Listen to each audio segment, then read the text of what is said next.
Nós temos estudado aqui, esses 2 meses, sobre avivamento, né? Em janeiro nós falamos sobre oração. Ninguém consegue ser avivado, ter uma vida transformada, se ela não tiver um tempo dela com Deus em oração. E nós vimos vários aspectos disso. Mês passado a gente trabalhou sobre a armadura. Nós estamos numa guerra, gente.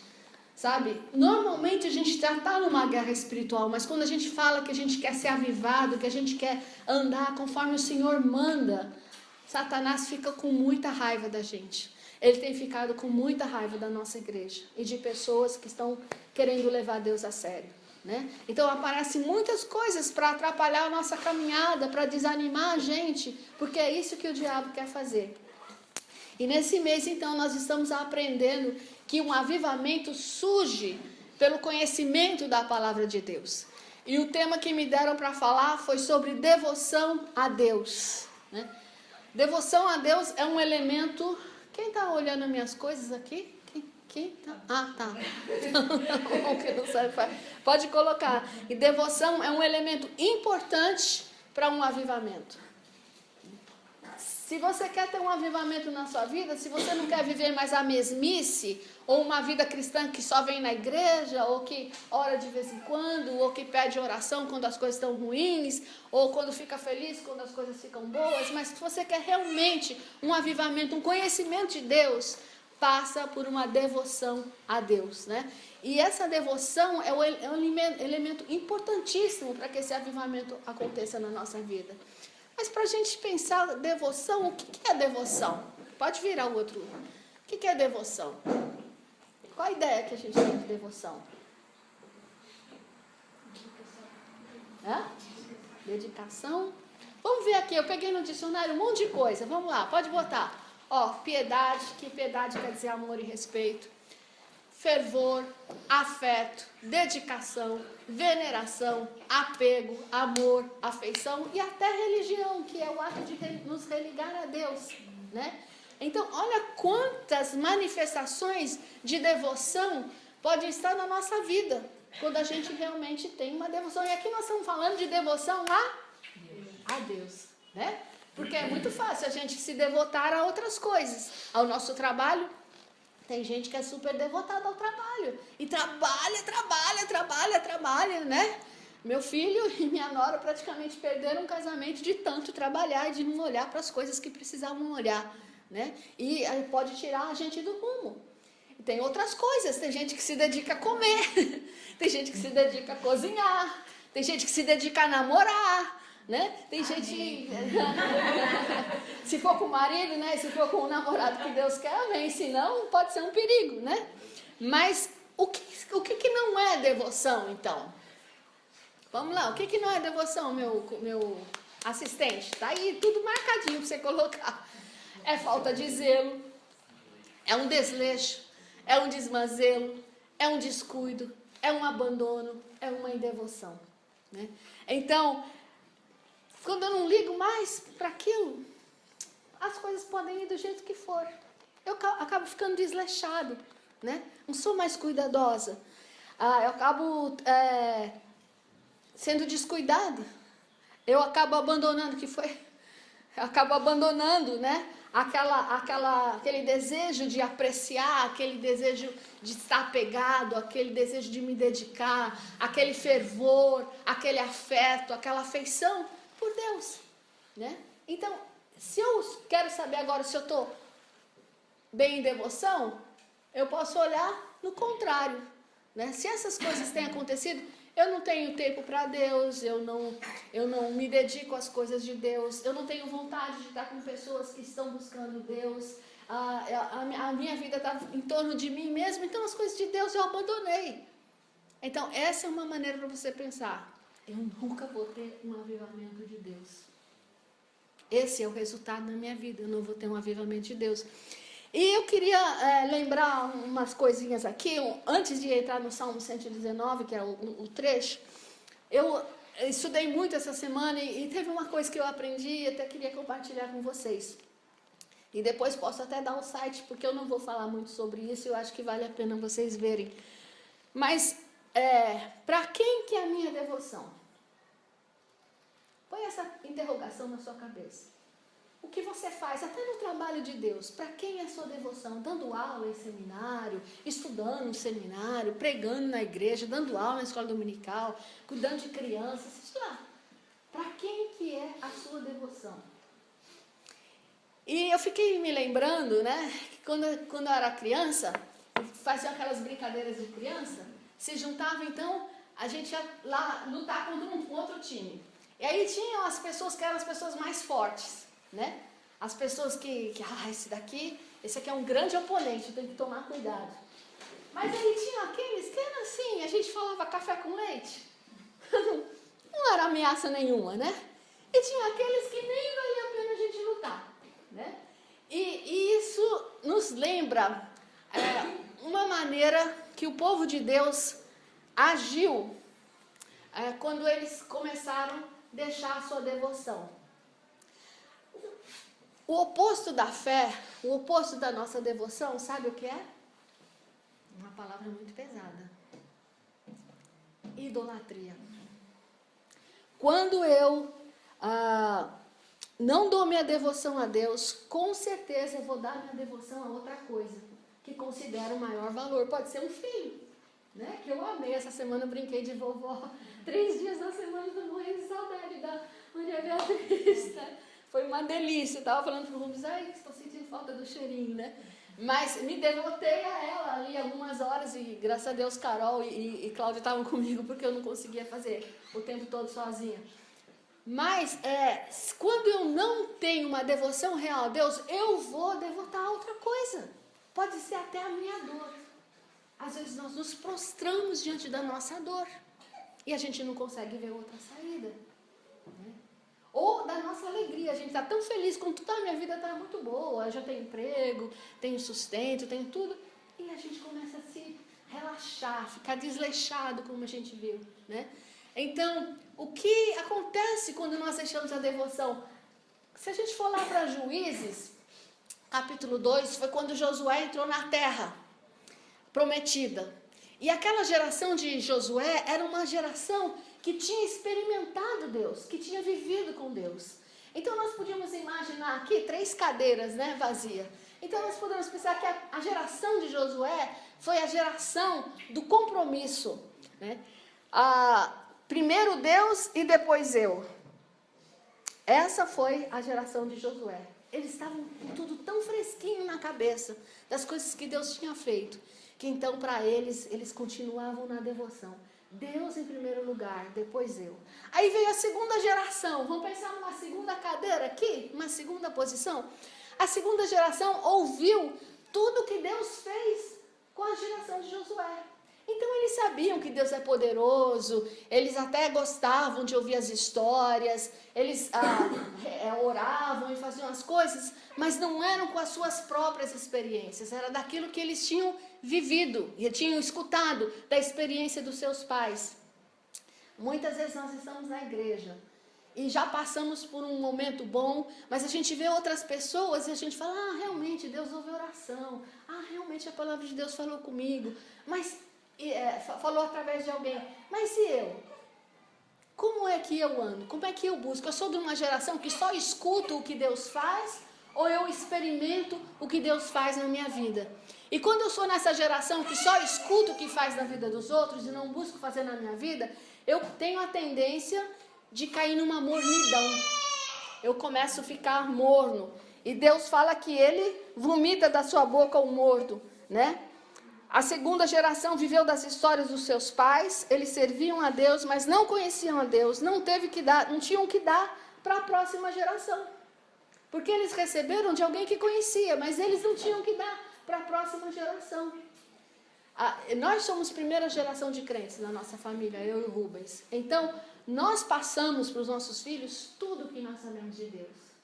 E a nossa oração é que eles não apenas escutem o que Deus fez na nossa vida, mas que eles queiram experimentar. Porque senão o que eles vão passar para a vida dos filhos deles é crise, é vazio. Então a terceira geração acabou não sendo mais devoto a Deus. Entrou numa crise, entrou numa frieza, né? E assim, a primeira era Deus e eu, Josué. A segunda era eu e Deus. Deus ainda estava na minha vida, mas eu estava em primeiro lugar. E a terceira geração era eu e eu. E quando nós entramos nesse ponto assim, eu preciso, eu quero, é isso que eu vou fazer, não adianta ninguém falar nada. Olha, gente, a nossa devoção ficou lá embaixo, lá longe, bem distante de nós. Que posição que eu estou? Como está a minha devoção?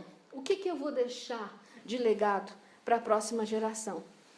O que a palavra de Deus faz para a minha vida, minha devoção, né? Lá em Salmo 119, versículo 7 até 11. É muito engraçado, porque cada porção do Salmo, Salmo 119 está dividido entre 22 porções. E cada uma é um nome de uma letra do alfabeto. E aquela letra do alfabeto tem alguma coisa a ver com aquele texto.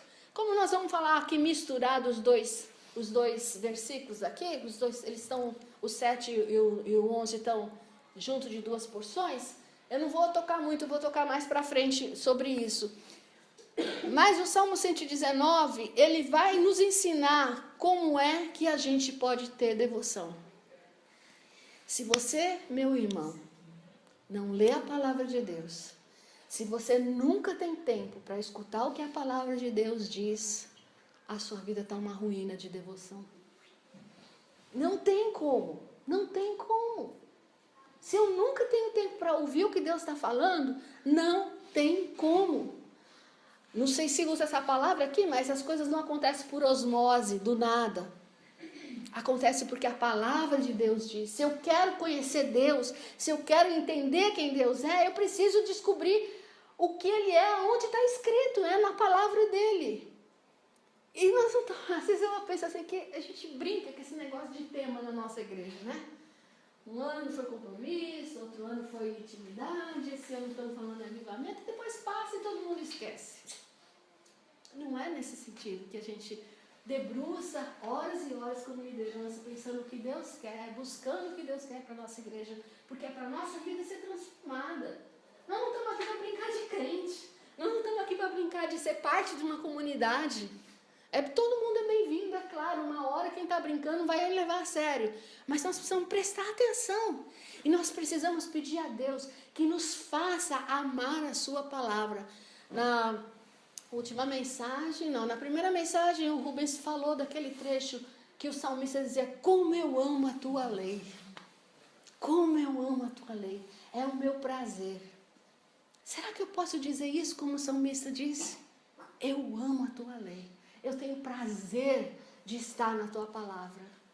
Quando foi a última vez que eu olhei para a palavra e falei, Deus, o que o Senhor está se mostrando aqui para mim? O que o Senhor vai querer fazer na minha vida através dessa palavra? Eu tenho tido a oportunidade de mandar muitos devocionais para várias pessoas e tem sido tremendo as respostas que eu tenho. Eu caio assim de joelhos louvando a Deus quando eu recebo as respostas, porque a palavra de Deus começa a abrir a mente das pessoas e elas começam a ter uma devoção por Deus que vem daquela palavra, que muda a nossa vida. E esse é o desejo de Deus. Deus não quer que a gente viva uma vida porcaria, uma vida chata, uma vida religiosa. Ele quer que esse amor passe de nós para Ele, tão gostoso, fluindo, porque vai para lá e vem para cá, e a gente vai crescendo, e a gente vai aprendendo a enfrentar situações da maneira que Deus vê. Então, no Salmo 119, a primeira coisa que a palavra faz para mim, ela me ensina a andar como Deus quer. O salmista aqui, ele está passando uma situação difícil e ele fala assim, eu não tenho outra coisa. Eu vou cumprir todas as tuas ordens. Portanto, não me abandones nunca. Ele até ousa, ele fala, Deus, você não me deixa, porque eu vou cumprir as tuas ordens.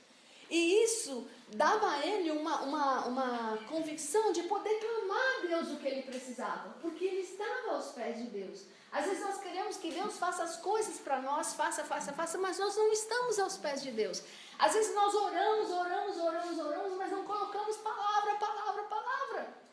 Orar é esvaziar o nosso coração, é clamar, mas buscar a palavra é encher, é se fortalecer, é ouvir a resposta de Deus. Meus irmãos, eu vou dizer para vocês uma coisa, pela liberdade que eu tenho de viver com vocês. Se não fosse essa palavra, eu não aguentava. Eu não aguentava. E muitas vezes vêm as provas, vêm as coisas difíceis, e eu fico prostrada, mas quando eu abro a palavra enche meu coração. E Deus começa a me ensinar como que eu vou agir. Né? Ele diz, com um coração sincero eu te louvarei, à medida que for aprendendo os seus justos ensinamentos, obedecerei às suas leis. Peço-te que não me abandones nunca. Ele não diz que a gente vai aprender tudo de uma vez. A gente não vai saber tudo, mas dia a dia, na caminhada. Outra coisa que o Salmo fala é que a palavra me limpa. Às vezes eu não sei onde está sujo.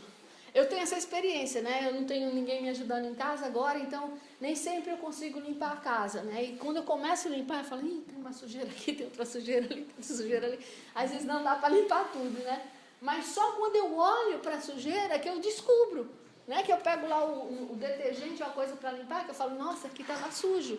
Se eu não tivesse olhado, eu não ia nunca saber, né?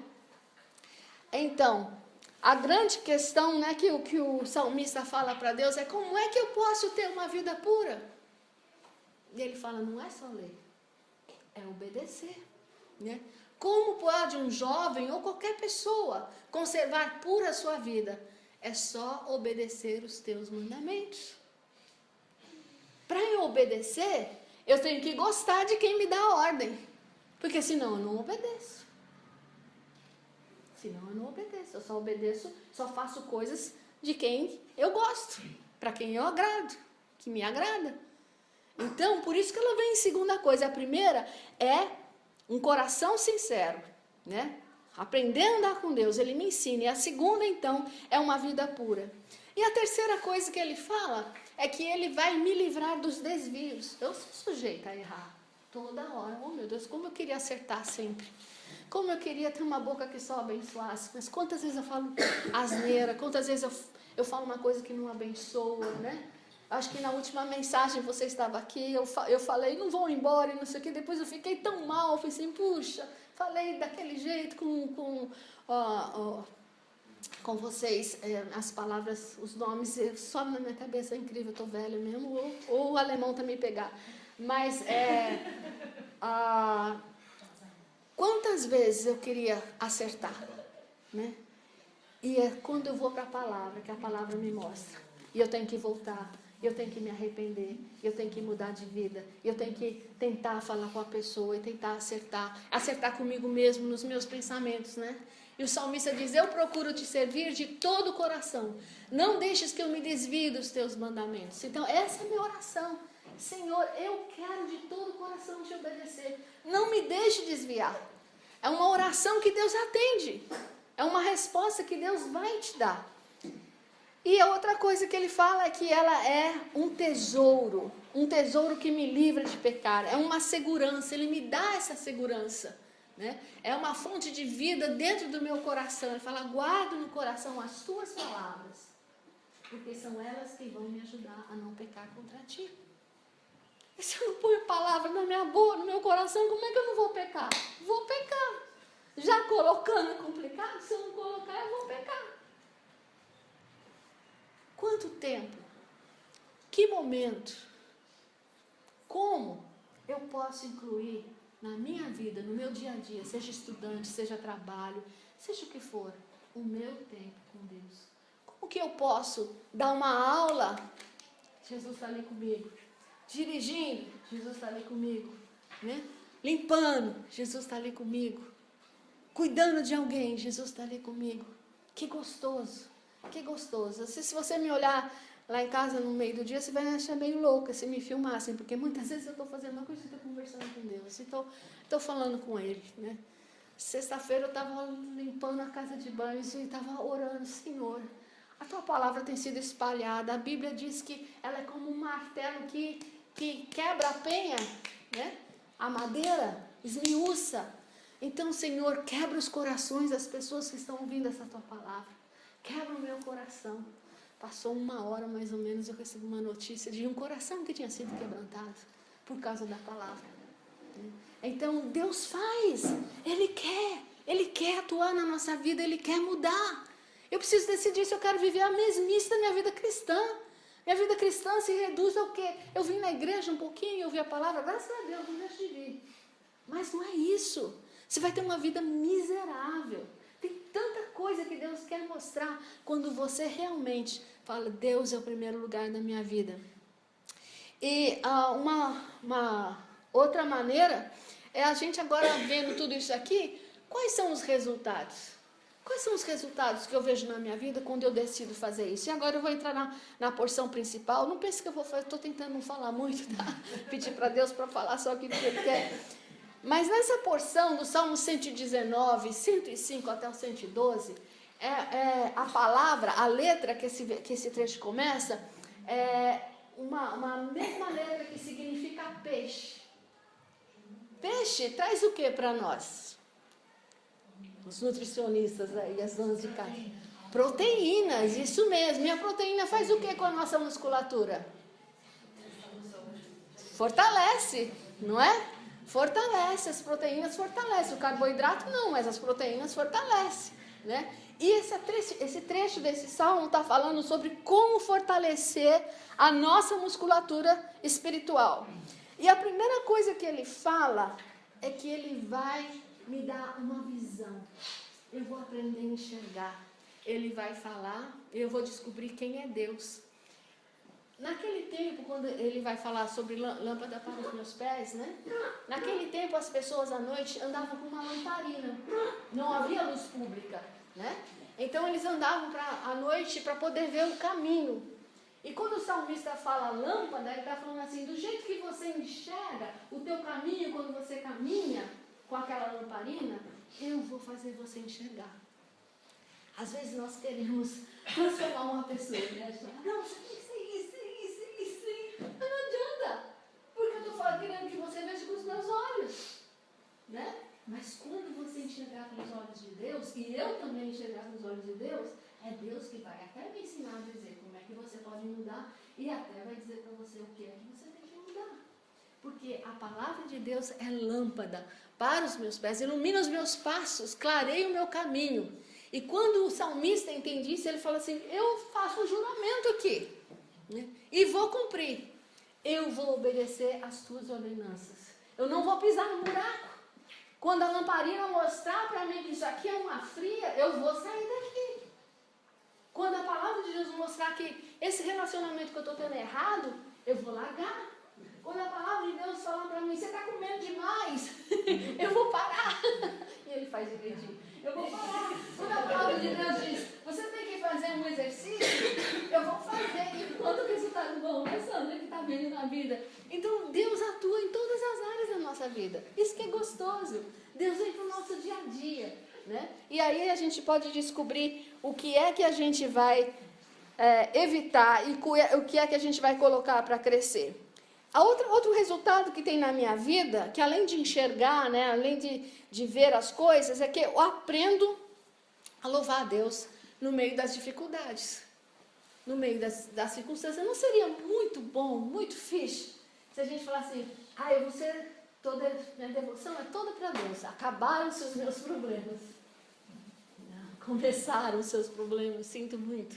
Porque a tua luta agora é contra você mesmo, né? Para fazer aquilo que Deus quer.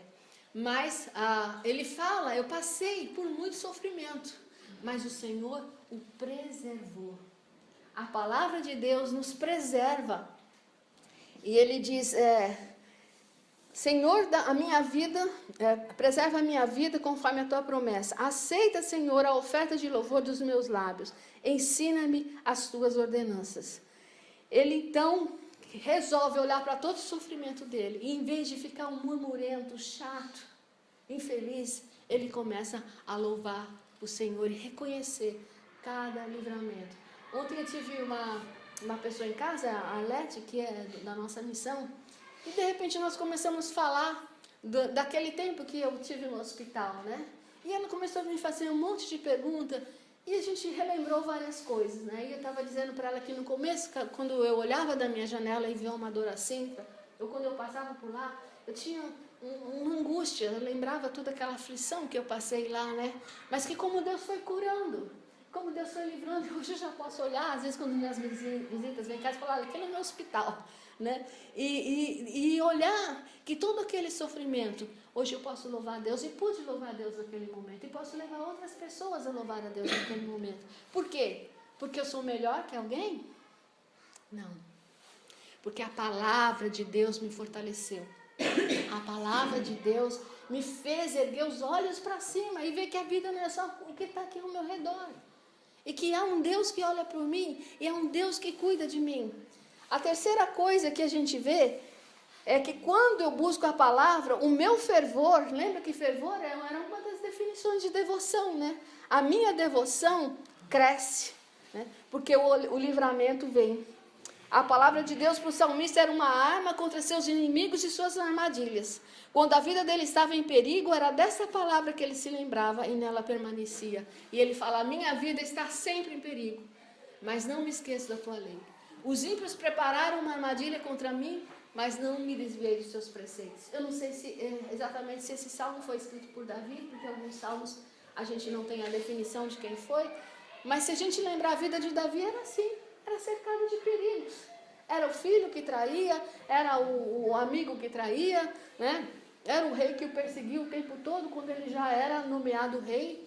Então foi muito sofrimento na vida de Davi. Mas ele sabia que ele não podia esquecer que quem livrava ele era Deus. E a última coisa que esse salmo fala é que a palavra é como se fosse uma herança. E uma herança que traz alegria no coração. É uma fonte inesgotável de alegria. Uma fonte inesgotável de alegria. Né? E ele fala, dispus meu coração para cumprir aquilo que o Senhor separou para cumprir. Porque o Senhor é uma fonte inesgotável de alegria. E quantas vezes a gente olha um trecho na palavra, aquele trecho enche o nosso coração de alegria, de esperança, de fé. E é assim que começa um avivamento. Mas eu penso assim, o que me atrai a Deus? Por que me atrai? Por que eu vou ter devoção a Deus? O que me atrai a Deus? Primeira coisa, esse é o mapa de tesouro, já passou, pode ir para a próxima. A Bíblia é um mapa de tesouro, né, onde a gente vai encontrando a nossa herança. O que me atrai a Deus? Pode botar a próxima coisa?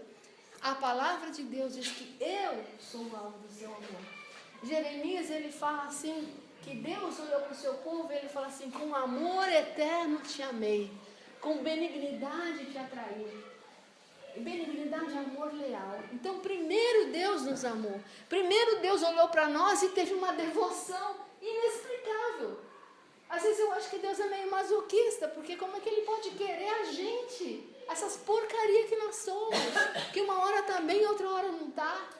Mas Ele decidiu nos amar. Quando Ele olha para nós, Ele vê o Gonçalo. Um Gonçalo especial para Ele. Ele fala que tem uma história para você, eu amo. Né? E o meu amor leal a Ele vai me atrair, Ele a mim. A mesma coisa para o Paulo. Paulo, eu amo esse índio forte. Né? E eu vou atrair ele para mim, não forte. Foi duro e demorou, mas chegou um momento que se rendeu. E aquela atração do amor de Deus trouxe ele para Deus. Então é como se fosse um ímã. O amor, a devoção que nós temos para Deus começa em Deus, não começa na gente. Quando eu consigo entender o que Deus fez para mim, então eu sou atraído a Ele. Tem uma música, né, que fala assim, eu sou atraído a Ele, né? Mas aí, nessa atração, eu começo a ganhar uma intimidade. Eu trouxe aqui para vocês uma coisa. Eu não vou deixar vocês verem o que está dentro, tá bom? Isso aqui é um diário que quando eu e o Rubens começamos a namorar, eu trabalhava o dia todo, ele também estudava o dia todo, a gente se encontrava só na escola. E como eu só tinha aquele tempo para estudar, normalmente a gente não namorava, porque eu ia para a casa de banhos estudar, porque era o único momento que tinha. Ele chegava e me procurava e nunca me achava, não podia entrar no banho, na casa de banho das mulheres, né? Então o que nós fizemos? a gente tinha esse caderno. E nós escrevíamos tudo que a gente estava vivendo naquela semana, né? Então, uma semana ficava com ele, outra semana ficava comigo. Então, as coisas importantes que a gente não conseguia conversar, e também aquilo que a gente estava aprendendo de Deus, a gente escrevia. Então, quando ficava comigo, muito velho. 40 anos. Então, eu lia aqui, só para vocês terem uma ideia como é que tá, né? As coisas que ele tinha escrito para mim, né? Eu lembro do nosso primeiro mês de namoro, quando ele colocou uma poesia para mim. Nossa primeira lanchonete que a gente foi, e ele colocou aqui, foi ele, não, isso aqui foi eu que coloquei. Então, as coisas assim, a gente se conhecia, porque a gente tinha atração pelo outro, mas a gente não sabia o que estava acontecendo com a vida do outro, o que estava na cabeça do outro. E para a gente ganhar essa intimidade, a gente precisava se falar, a gente precisava se conhecer. Então, isso aqui era a nossa carta de amor, era a nossa carta de devoção, né? Com isso aqui a gente aprendeu a ser íntimo, né? Uma intimidade de saber o que ele passou aquela semana, quais foram as orações que ele precisou fazer, qual era a luta que ele tinha, e ele é a mesma coisa de mim. E aí eu sabendo o que ele gostava, o que ele precisava, eu ia em direção à necessidade dele, e ele é a mesma coisa. Assim, esse filho dá vontade de fazer xixi toda hora, né? As crianças são mais prontas para isso. E os velhinhos também, que nem eu. Mas, o que eu estava falando? Assim é com a palavra de Deus. A Bíblia é a carta de amor de Deus. Sabe? É lá que eu vou aprender, que eu vou descobrir o que Deus quer. Quem Deus é. O que é? Mas agora nós somos todos preocupados com o xixi do Pedro, então vamos esperar acabar o xixi do Pedro.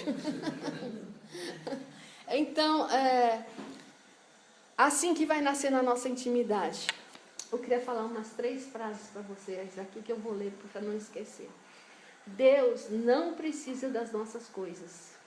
Coisas sem o coração não valem de nada.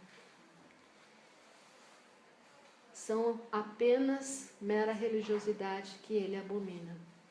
Essa ideia está dentro do Salmo 50. Você acha que Deus precisa das suas coisas? Ele quer seu coração. Ele quer sua devoção. Outra coisa, ele não aceita um louvor hipócrita.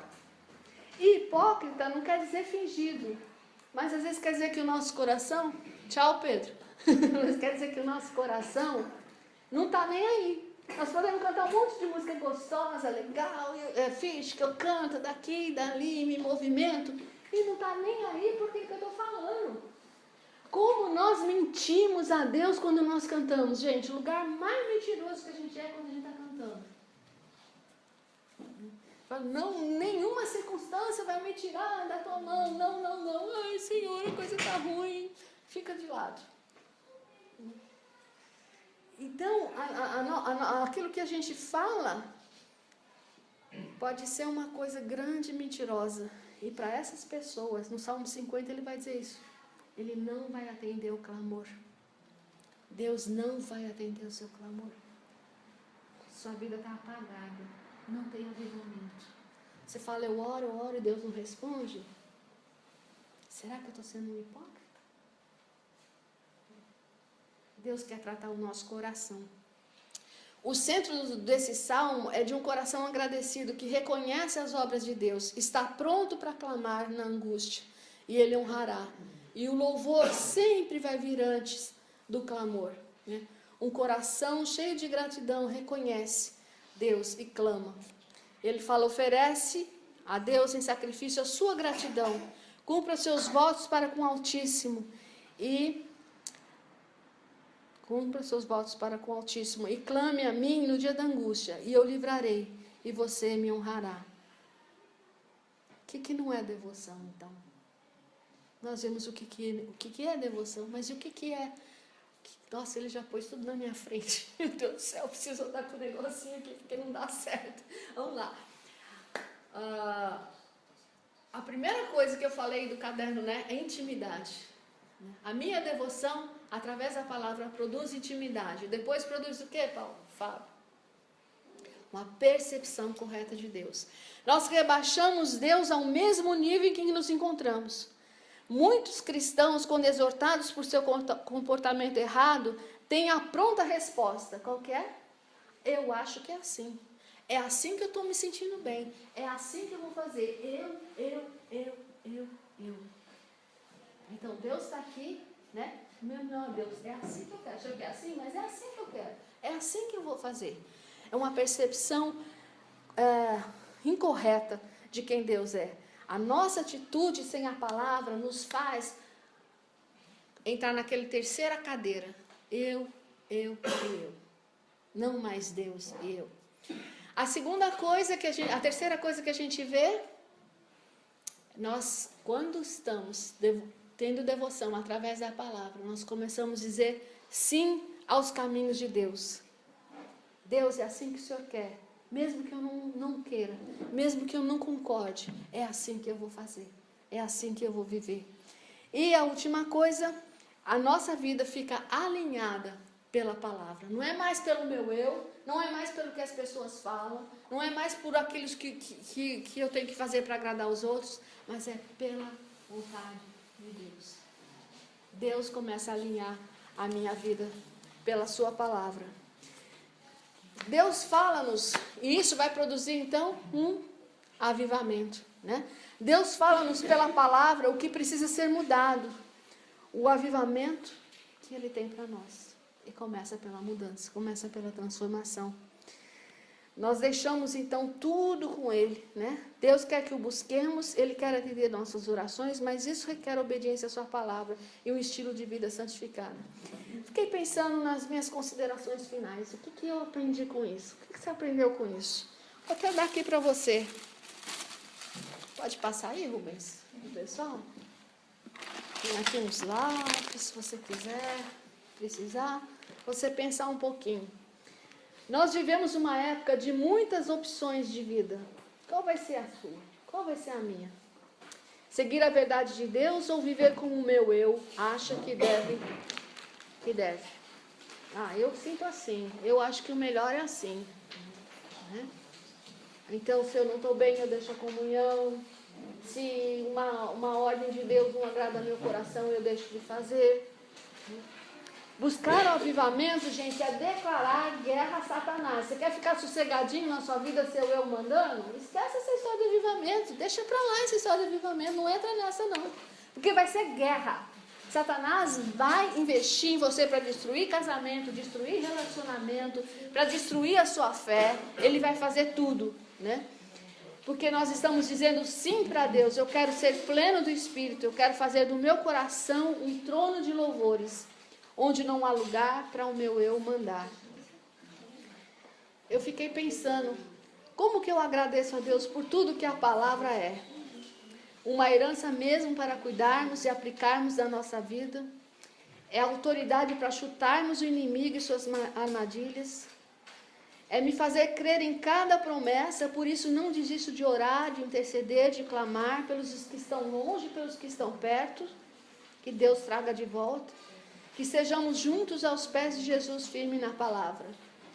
Deus dá um turbilhão na nossa emoção, assim, que a gente começa a crer. E a gente começa a orar por coisas impossíveis, né? A primeira coisa aí que eu coloquei foi... O que é devoção para mim? Você pode escrever em poucas palavras. O que é devoção para você? O que é devoção para você? Escreve aí. Se não conseguir escrever agora, leva para casa e pensa. Pensa assim, não nesse monte de conceito, mas pensa, o que eu estou fazendo como uma pessoa que resolveu colocar Deus em primeiro lugar? A segunda pergunta é o quê? Me leva à intimidade com Deus. O que me leva à intimidade com Deus? Como é que eu vou chegar nessa intimidade com Deus? Né? E agora eu queria que a gente se concentrasse nessa última parte, na terceira lição. Nós falamos aqui no começo que Josué era uma geração de compromisso. Deus em primeiro lugar, depois eu. E a palavra de Deus era válida. Aquilo que Deus dizia era aquilo que eles seguiam. Depois nós ouvimos da geração que ouve o que Deus fez no passado e pronto, para aí, vive na mornidão. E depois nós vimos que essas pessoas não têm nada para passar para as outras pessoas. Então entra na última, aquela coisinha ali, eu e Deus na frente, pode riscar. Eu sou a geração que vive da crise do eu e eu. Acho que pulou o computador. Queria que você pensasse nisso, né? Sem a palavra não há devoção verdadeira. Perderemos o zelo, o fervor e a piedade. Não haverá avivamento. O afeto, a dedicação não haverá, pois passaremos a viver com a nossa visão da vida e não a visão de quem é Deus, que pode dar um novo significado à minha vida. Então, pensando nesse começo da mensagem, aonde que eu me qualifico? De 1 a 5. 5 é o maior. Deus é primeiro na minha vida. Número 5. Então, eu sou primeiro na minha vida e lá vai Deus. 5. Não, a minha vida é pautada pelo que eu acho, que eu quero, que eu gosto. Não importa o que os outros dizem, não importa o que a palavra de Deus diz. Então, essa avaliação é só entre você e Deus. Sabe de uma coisa, gente? É uma loucura esse tema, avivamento. Loucura. Porque você vai começar a se sentir muito mal dentro dessa igreja. A hora que Deus começa um avivamento numa pessoa, a vida dela é tão transformada que vai começar a te incomodar. Ela vai desistir de desobedecer e vai resolver obedecer. E às vezes o que ela resolve obedecer não é aquilo que você quer fazer. E os nossos compromissos. Ei, vai ter culto sexta-feira dos GPS de novo na igreja. Ei, reunião de oração, meu Deus, gente. Se a gente quer um avivamento, nosso joelho tem que estar no chão. Nós temos que clamar. Que coisa custosa é a gente orar. Que coisa custosa.